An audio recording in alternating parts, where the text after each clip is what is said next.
Escándalo en Han Country.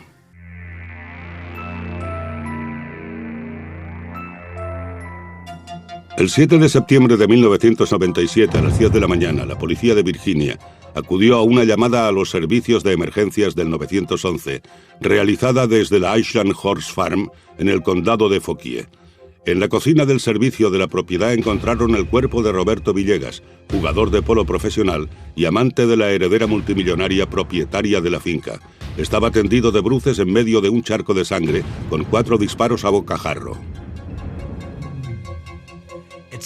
Un crimen que conmocionó el apacible mundo de Virginia, en la exclusiva zona llamada Han Country. La historia de una heredera solitaria y un atractivo jugador de polo sudamericano. Una historia de cuento de hadas o la receta para un seguro desastre. Susan Cummings había nacido en un mundo de una riqueza inimaginable.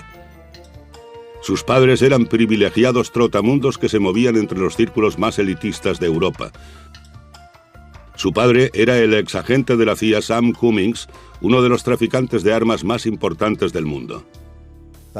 No sé en cuánto se cifraba su fortuna, pero tengo entendido que era de miles de millones. En cuanto se presentaba la posibilidad de que estallaran hostilidades, allí estaba él para vender armas a uno de los bandos o al otro, o a ambos a la vez. Susan nació en el sur de Francia en 1962 y creció en un hogar palaciego del rico Principado de Mónaco. Cursó sus primeros estudios en los internados suizos de mayor prestigio. Estudió en una famosa escuela suiza llamada La Rosey y luego vino a Washington, D.C., a un internado de chicas llamado Mount Vernon, muy conocido entre las familias de mucho dinero con niñas en edad escolar. Tarek Salahi es el propietario de unas bodegas de Virginia y era amigo de Susan. Gran parte de su vida transcurría en el sur de Francia. Iba y venía muy a menudo entre Francia y Estados Unidos y se enamoró de Virginia. Le encantaban los caballos.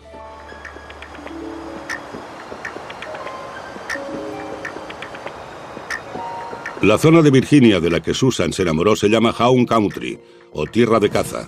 Con sus ondulantes colinas y bosques prácticamente vírgenes, es un terreno perfecto para la caza del zorro, las carreras de puras sangres y las competiciones ecuestres, y numerosos equipos profesionales de polo tienen su sede en la zona. Debe haber varios centenares de jugadores de polo en Virginia y Maryland.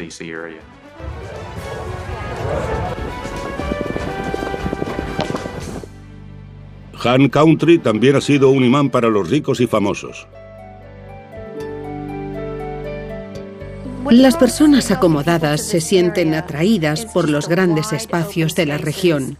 Quieren disponer de grandes espacios abiertos para la práctica de su deporte. Susan se instaló en una finca de Han Country que su padre le había comprado, valorada en $4 millones y llamada Ashland Farm. Se dice a menudo que se puede deducir el valor o el prestigio de una casa según la cantidad de chimeneas que tenga, y en esta hay 9. Aunque Ashland Farm era una de las fincas más históricas y espaciosas de Han Country, Susan no invitaba casi nunca a nadie. Cuando lo hacía, sus invitados se quedaban a menudo asombrados por lo que encontraban. Una noche nos invitó a cenar a mi mujer y a mí. Llevaba ya bastantes años viviendo en la casa, pero era muy extraño porque la casa estaba prácticamente sin amueblar. Utilizaba una pequeña cocina y un pequeño comedor adjunto. Había algunas sillas, un sofá y un televisor. Me parece que eran los únicos muebles en toda la casa. El espartano gusto decorativo de Susan encajaba con su personalidad. Susan era la persona más tímida que he conocido. Era sumamente reservada. En lugar de relacionarse con otras personas, Susan pasaba gran parte de su tiempo rodeada de animales. Le encantaban los caballos, los perros, los gatos. En realidad su granja estaba llena de ellos. Adoraba los animales. Siempre se preocupaba por los gatos que pululaban por el establo, por si tenían suficiente comida, y les instalaba cajas de arena y se aseguraba de que estuvieran vacunados y sanos. Estaba loca por los animales. Conozco a muchas señoras ricas como Susan Cummings que prefieren la compañía de los animales en lugar de los seres humanos. Suelen rehuir la atención de los medios y prefieren vivir apartadas de la vida social. Para Susan, Ashland Farm era un lugar perfecto. En verano de 1994, Susan asistió a un partido de polo en el club de polo Great Meadow. El club Great Meadow organizaba partidos de polo cada viernes por la noche, un acontecimiento muy social, en el mejor sentido del término. Reúne a todos los vecinos de la zona para ver el partido de polo y organizar picnics al aire libre, y la gente se divierte de lo lindo. O sea que es un punto de encuentro para los jugadores de polo y los vecinos de toda la zona. La primera vez que la vi, Susan había acudido a un partido de polo vespertino de los viernes. Estaba muy emocionada con el partido. Era una verdadera forofa de los caballos. Nosotros tenemos una escuela de polo para fomentar este deporte, para darlo a conocer entre la gente de la zona. Susan se apuntó a las clases de polo y quedó inmediatamente cautivada. Gastó cientos de miles de dólares en convertir Ashland Farm en un establecimiento ecuestre de primera. Todo está muy cuidado. Hay varios establos. Tiene todo lo que pueda desearse en una instalación ecuestre. Era una granja perfecta para tener el caballo en pupilaje. Era un lugar muy tranquilo y apacible, realmente agradable. Aunque Ashland Farm fuera una de las mejores instalaciones ecuestres de la zona, Susan no destacaba como jugadora de polo. Le costó mucho aprender este deporte. No tenía mucha fuerza física, sobre todo en el torso, por lo que le costaba mucho jugar. En el verano de 1995, Susan conoció al hombre que cambiaría su vida. El jugador de polo argentino Roberto Villegas. El mundo del que provenía no podía haber sido más distinto del de Susan. Llegó a Estados Unidos con un amigo que era jugador de polo profesional. Vino como su mozo de cuadra, como suelen hacer muchos jugadores argentinos. Era de un pequeño pueblo argentino. Su familia no tenía dinero. Cuando llegó no sabía ni una palabra de inglés, pero vino como mozo de cuadra y fue progresando lentamente hasta llegar a tener su propia cuadra de caballos. Además de tener su propia cuadra de ponis de polo, en la década de 1990, Roberto era también una estrella en los torneos invernales de Florida. Muchos profesionales vienen aquí en verano cuando no están jugando en Florida y se dispersan entre los otros equipos para jugar en los partidos. Era un jugador fenomenal y a todo el mundo le gustaba jugar con él porque era un caballero y jugaba realmente bien. Gracias a su carácter campechano y despreocupado, Roberto se convirtió en una estrella tanto dentro como fuera del campo de polo. Es un seductor, es un jugador de polo, tiene un carisma extraordinario. Siempre sonriente, siempre alegre, siempre optimista. Era la persona más despreocupada que haya conocido jamás. Le encantaba el polo, le encantaban los caballos, le encantaba jugar. Era un ídolo para muchos jugadores más jóvenes por su forma de jugar y su forma de comportarse. Nunca le vi perder los estribos, siempre mantenía la calma, y eso que muchas veces puede ser un deporte bastante violento. Los ánimos pueden caldearse mucho. He visto hacer ciertas cosas que no deberían permitirse en un campo de juego, pero nunca vi a Roberto hacer nada parecido. Roberto impartía clases de polo en el club Great Meadow, donde casi todos sus alumnos eran mujeres. Se ganó la reputación de Casanova en Han Country. ¿Tan malo es coquetear? No, creo que es algo muy saludable. Si se ligaba mucho en el club, sí, pero eso no tiene nada de malo. Tenía ese carisma que tanto gusta a las mujeres. Pero en agosto de 1995, Roberto Villegas dejó de interesarse por las demás señoras y empezó a interesarse por una de sus alumnas en particular, Susan Cummings. Al poco tiempo, el sociable argentino, antiguo mozo de cuadras, y la solitaria multimillonaria educada en Europa se habían enamorado. Tenían una relación, un noviazgo que mantenían muy discreto. Intentaban mantenerlo muy discreto. Pero en los círculos del polo era un tema que daba pie a mucha chismografía. Empezaron a ser inseparables. Era realmente interesante. Siempre que les veías juntos, iban agarrados de la mano. A donde ella iba, iba él, y viceversa. Una aventura entre una rica heredera y un latinoamericano atractivo, estrella del polo, puede resultar un poco escandalosa, pero no es ningún delito. Susan era increíblemente rica, Roberto increíblemente atractivo, son cosas que pasan. Pero lo que ocurrió a continuación fue más que escandaloso. En el invierno de 1997, Roberto Villegas dejó de jugar al polo en Florida y se puso a trabajar en la finca de su amante multimillonaria, Susan Cummings. Era realmente extraño que se quedara aquí durante el invierno y no se marchara a jugar a Florida. Otro hecho sorprendente fue que aquella primavera, a petición de Susan, Roberto tampoco jugó para varios equipos de Han Country. Los jugadores profesionales de polo suelen integrarse en tantos equipos como pueden. Era muy extraño que un jugador tan consumado como Roberto solo montara exclusivamente para la Ashland Farm de Susan, pero eso no era todo. Según Tommy Mónaco, que en aquella época era el director del club de polo, Roberto no cobraba nada, ella no le pagaba nada. Él no tenía dinero, no sé qué acuerdos financieros tenían, pero normalmente creo que Roberto habría ganado unos $3,000 al mes como mínimo, además de cubrir todos los gastos de sus caballos. Además de vivir del dinero de Susan, al parecer Roberto había abandonado también el control financiero de sus caballos. Tuve el privilegio de comprarle un caballo. Se llamaba Mosby. Pero aunque fuera de Roberto, tuve que negociar más con Susan que con Roberto. Era ella la que tenía la última palabra en cuanto a la venta de aquel caballo. Como única mecenas de Roberto y responsable financiera de sus caballos, Susan Cummings controlaba todos los aspectos de la carrera profesional del jugador de polo. Todos excepto uno. En cuanto al entrenamiento de sus caballos, Roberto trabajaba cuando y como él quería. Los argentinos suelen encargarse en persona del entrenamiento de sus caballos. Quizás sean un poco más duros en su forma de entrenar que otra gente de este país. Pero empezó a correr el rumor de que Roberto trataba a Susan igual que trataba a sus caballos. Me llegó este rumor, decían que una vez le había pegado con la fusta, pero no pude publicar esta noticia. Nadie deseaba salir en la prensa hablando de este tema.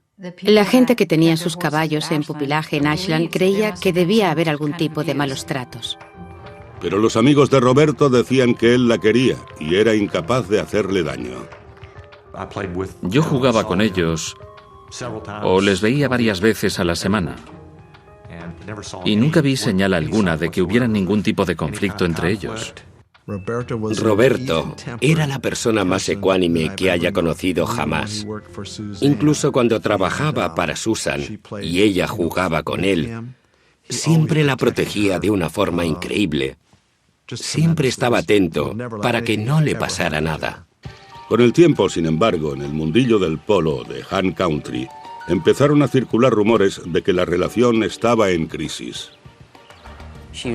Ella se había criado en una familia muy rica. Él era pobre. No estaba acostumbrado a este estilo de vida. Y ella era una mujer que lo daba por supuesto, que estaba acostumbrada a codearse con las familias reales europeas. El conflicto, por lo tanto, estaba servido. Al final de aquella temporada se organizó un picnic, lo que ellos llaman un asado, y flotaba en el aire la sensación de que algo pasaba, que algo iba mal entre ellos. Su propio lenguaje corporal lo indicaba.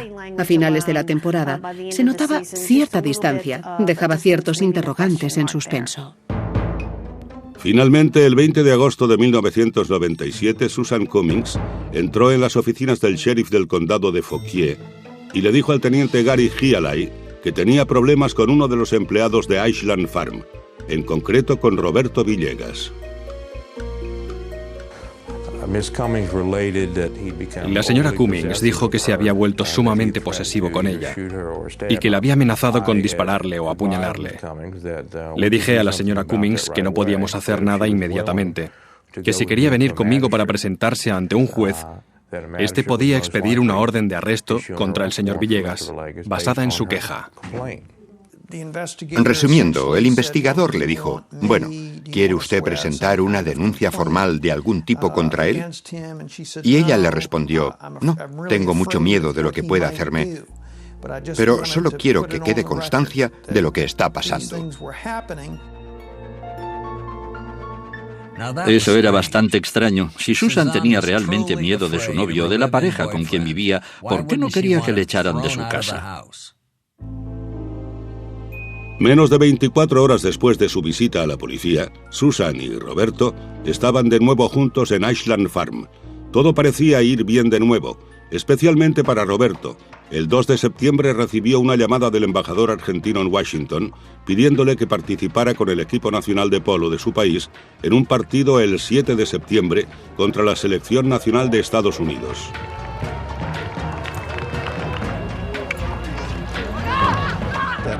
Era un día muy importante para Roberto.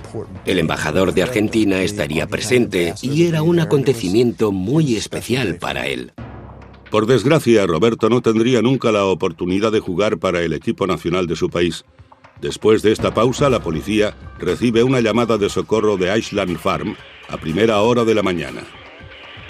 ¿Le ha disparado? ¿Le ha disparado? Y la señora Justicia tendrá un cara a cara con una multimillonaria. El 5 y 6 de septiembre de 1997, Roberto Villegas y Susan Cummings jugaron en 3 partidos de polo de beneficencia antes de regresar a Ashland Farm.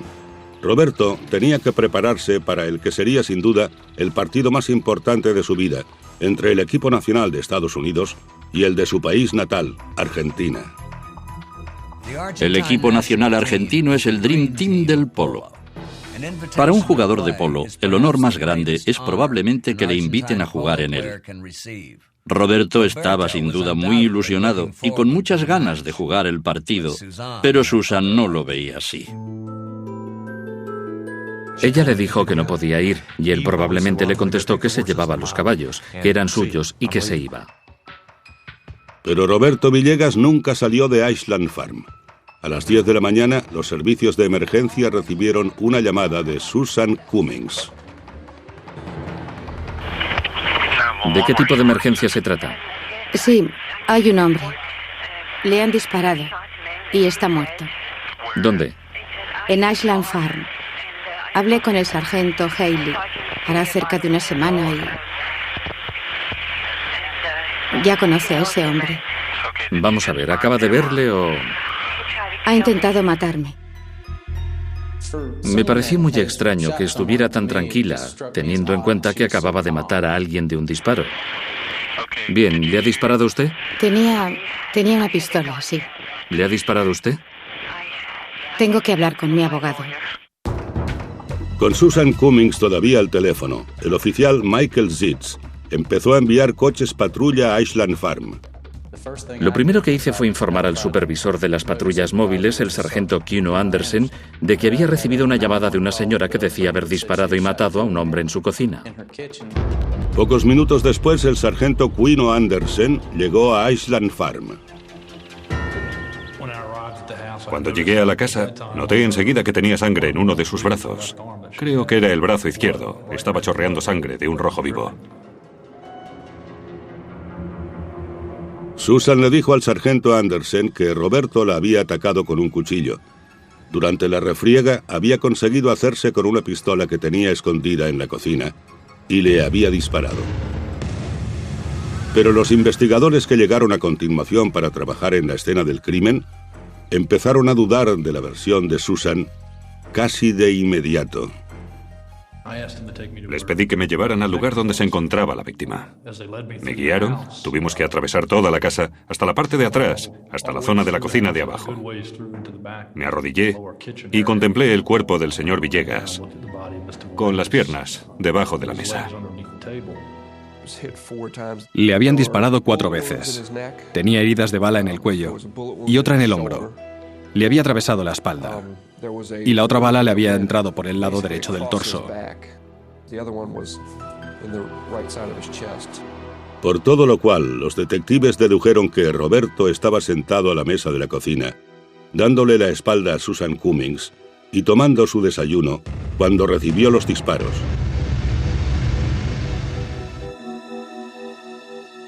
Tenía comida sin masticar en la boca. Había comida encima de la mesa, migajas en el plato.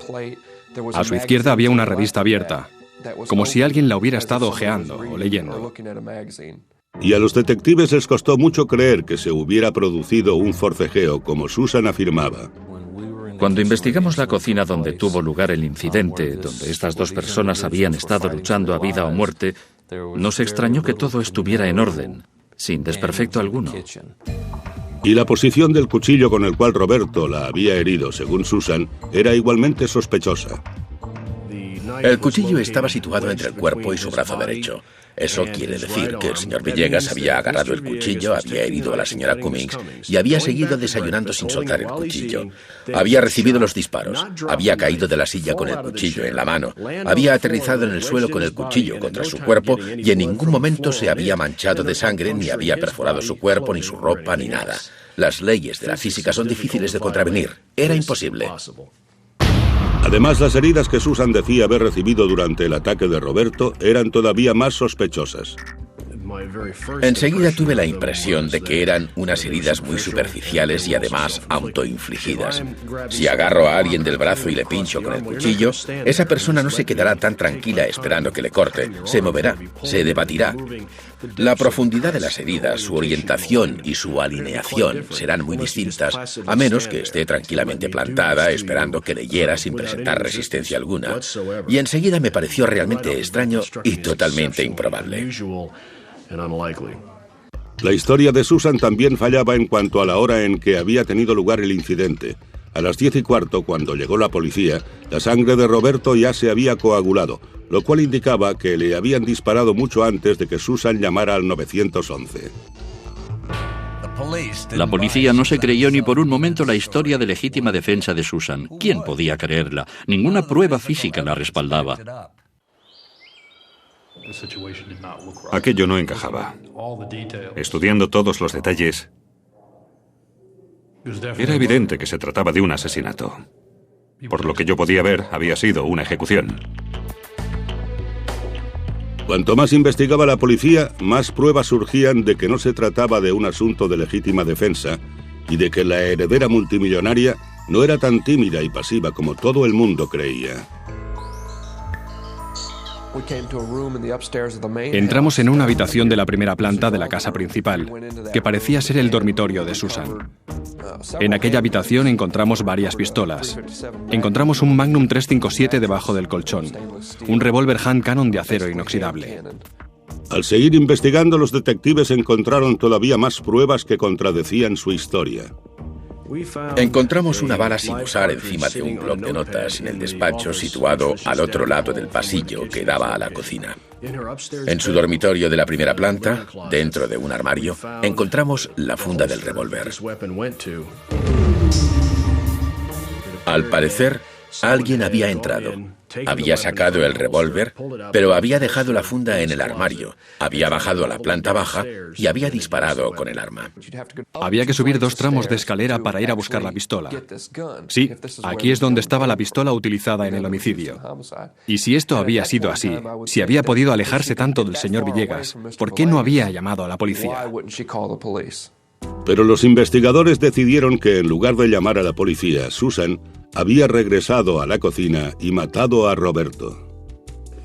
Pensamos que Roberto debía estar solo en la cocina desayunando cuando la señora Cummings entró y empezó a discutir con él. Ella se enfadó tanto que subió a su dormitorio, cogió el revólver y mientras Roberto seguía desayunando, bajó sin hacer ruido hasta aquel rincón, apuntó y empezó a disparar.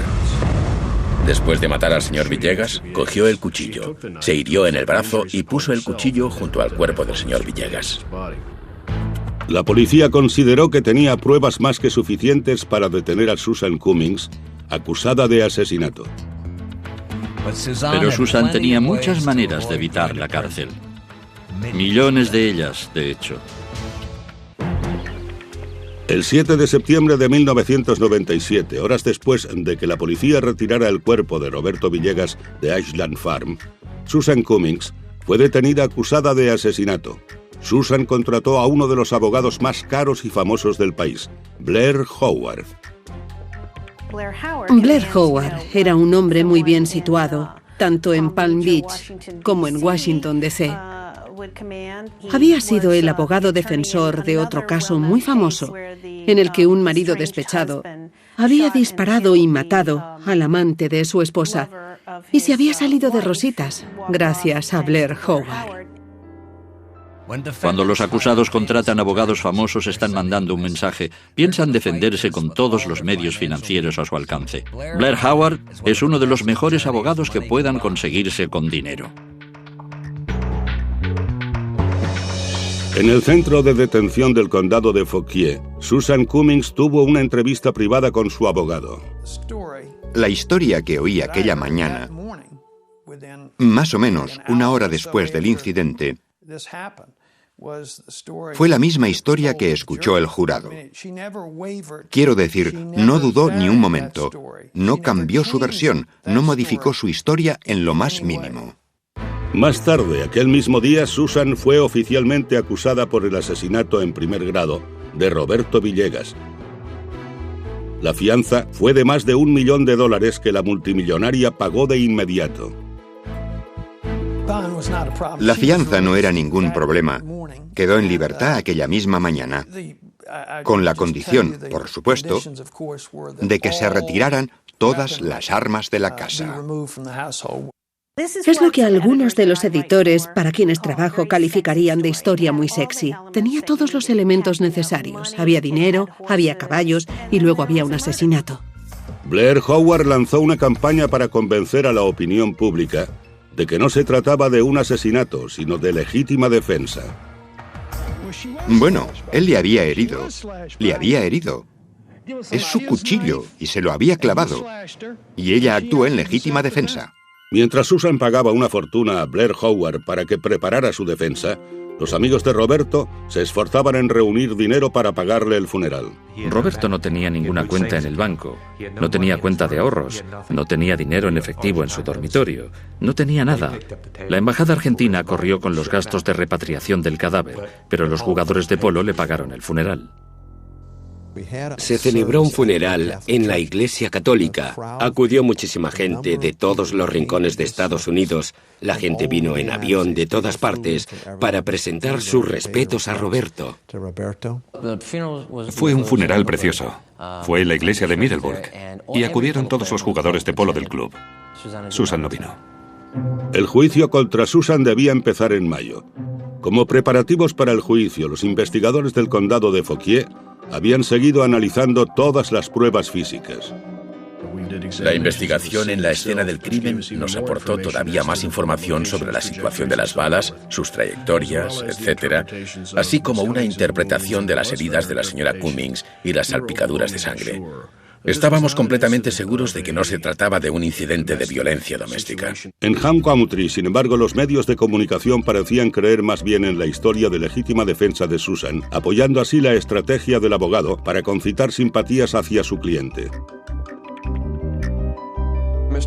El señor Howard es un abogado defensor. Tiene la responsabilidad de librar a su cliente de todos los cargos en su contra y por lo tanto tiene que atacarlo todo. A la gente, a las pruebas físicas, al señor Villegas. La fiscalía, mientras tanto, optó por el silencio. No íbamos a hablar de nuestra estrategia, de lo que pensábamos presentar en el juicio. La estrategia de la acusación sería sencilla: presentar la enorme cantidad de pruebas físicas que indicaban un asesinato premeditado y dejar que el jurado declarara culpable a la acusada. Pero el proceso no resultó ser tan sencillo. Después de esta pausa, la multimillonaria Susan Cummings comparece ante un jurado de Han Country, acusada del asesinato de Roberto Villegas.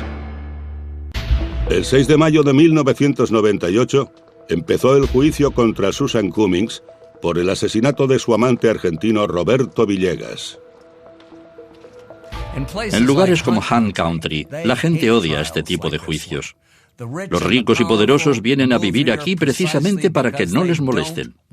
Y por supuesto, el circo mediático que rodeó el caso les pareció muy molesto. Desde el primer día, el juicio fue una batalla campal entre los medios de comunicación. Toda la prensa rosa estaba aquí cazando entrevistas. Cuando por fin empezó el juicio, Warrenton estaba tan iluminado como Times Square, con todas las parabólicas y periodistas, incluso de la prensa extranjera, cubriendo la noticia. Cuando empezó el juicio, fue evidente que la acusación se proponía concentrarse en las pruebas físicas. Se recibió una llamada al 911 de la señora Cummings en persona. Bien, ¿le disparó usted? Tenía una pistola, sí. El señor Villegas estaba obviamente muerto en medio de un gran charco de sangre, de una consistencia que, según la policía, no encajaba con la hora en que se realizó la llamada al 911.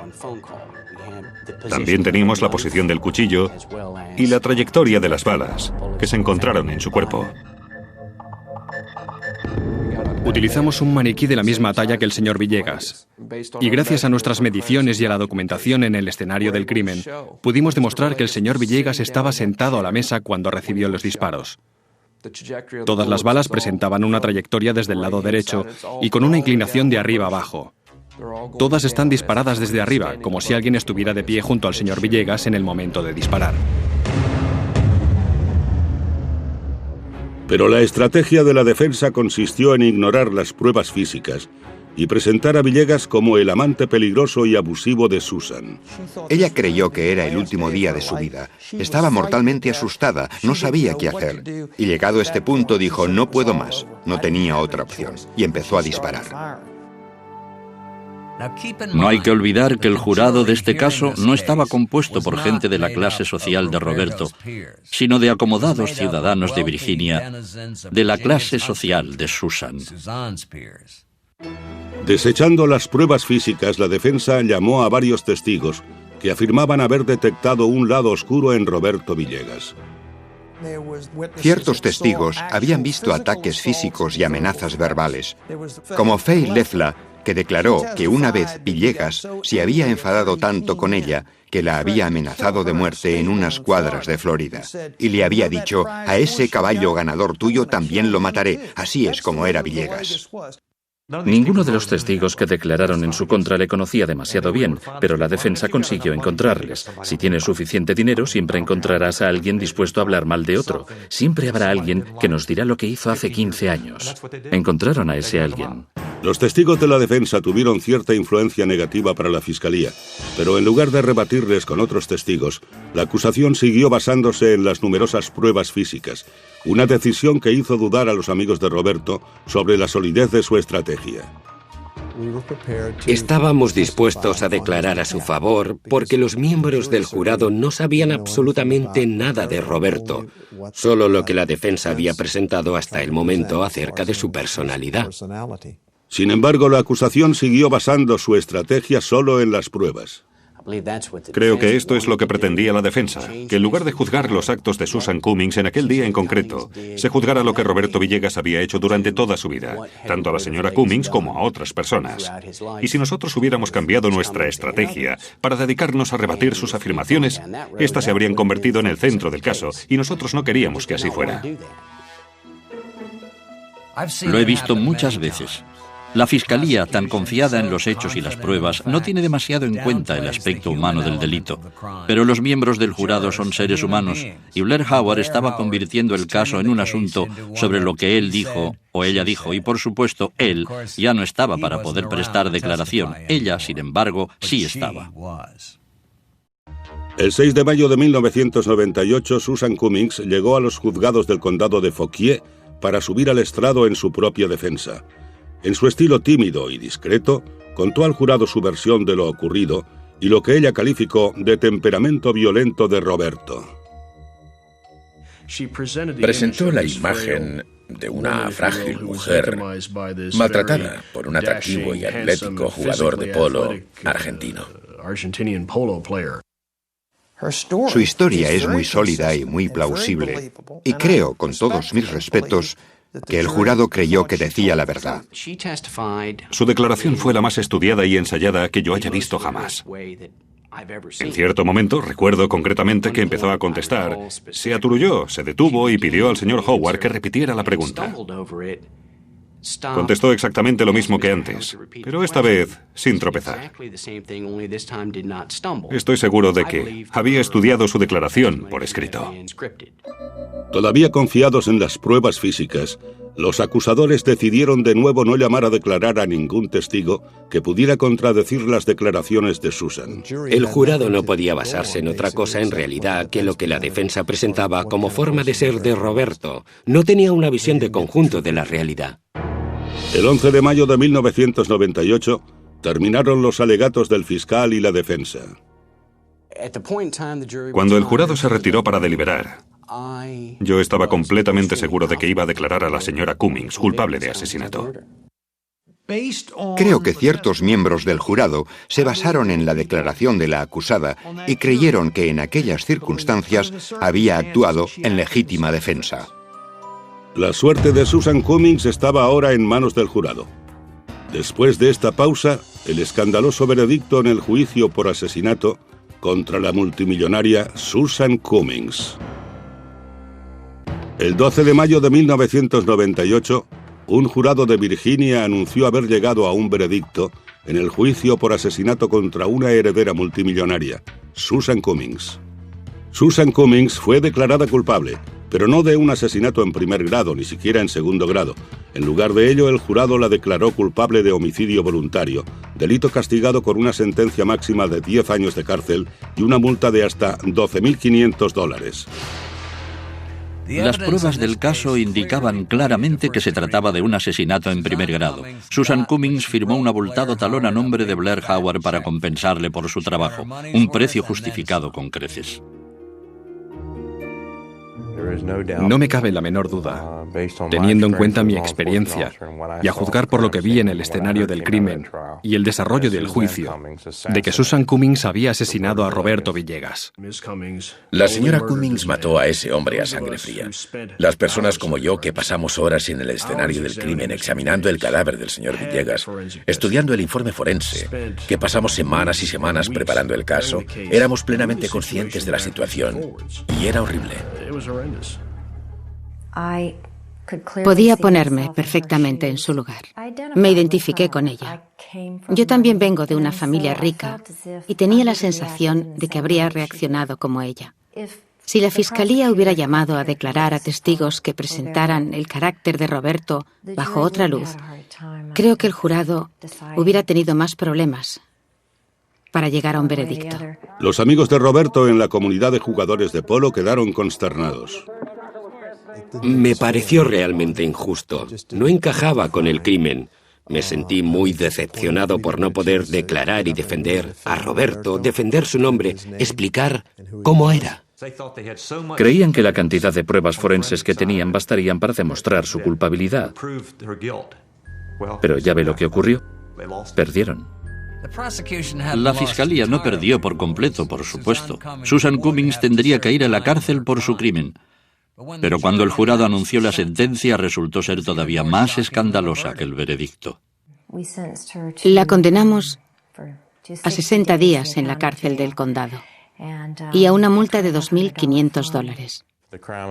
Por el crimen de haber matado a alguien, 60 días era ridículo. O sea que en lugar de cadena perpetua, Susan solo tendría que cumplir 60 días en la cárcel del condado y firmar un talón de $2.500. Por una vez, teníamos un acusado capaz de pagar la multa al momento. Tengo entendido que escribió el talón muy rápidamente. Cuando llegó el momento de que Susan Cummings ingresara en la cárcel, el departamento del sheriff despejó toda una planta del centro de detención para ella. Nos informaron de que las reclusas estaban indignadas con el veredicto del jurado.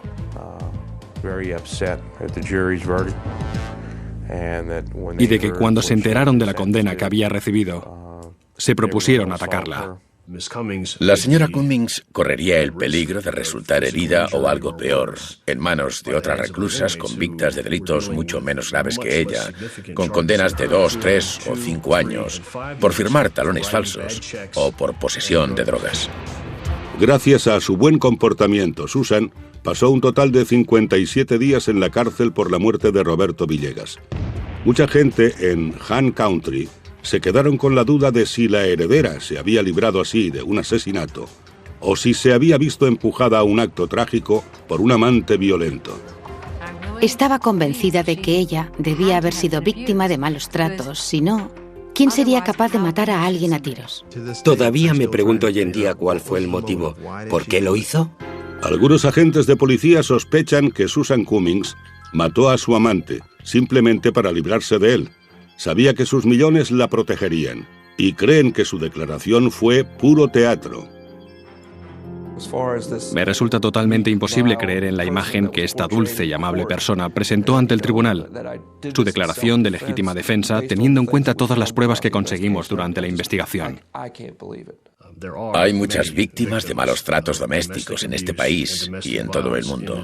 Es algo horrible que tiene que terminar, pero este no era su caso. Además, los investigadores creen que Susan Cummings había planeado asesinar a Roberto Villegas mucho antes de apretar el gatillo. Creo que cuando vino a verme el 20 de agosto,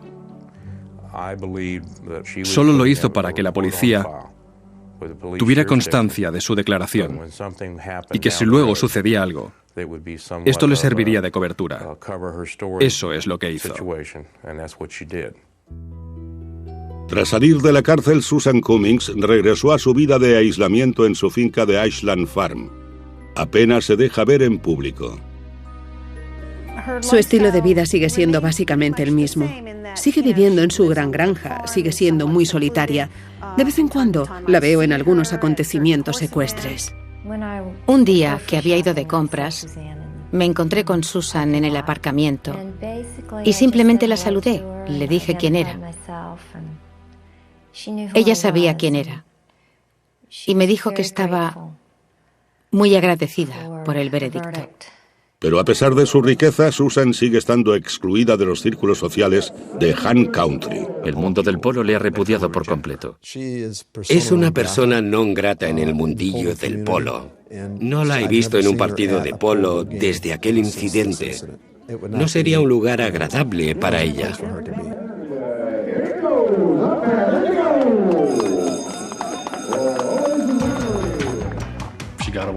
Cometió un asesinato y quedó impune. Cumplió sus 60 días, o los que fuera, y salió en libertad. Es realmente vergonzoso que alguien pueda matar a otra persona y solo la condenen a 60 días. Mientras que, por ejemplo, si alguien intenta venderme crack o cocaína, puedo meterle en la cárcel durante 60 años por una dosis de $50. Por desgracia, así es como funciona el sistema.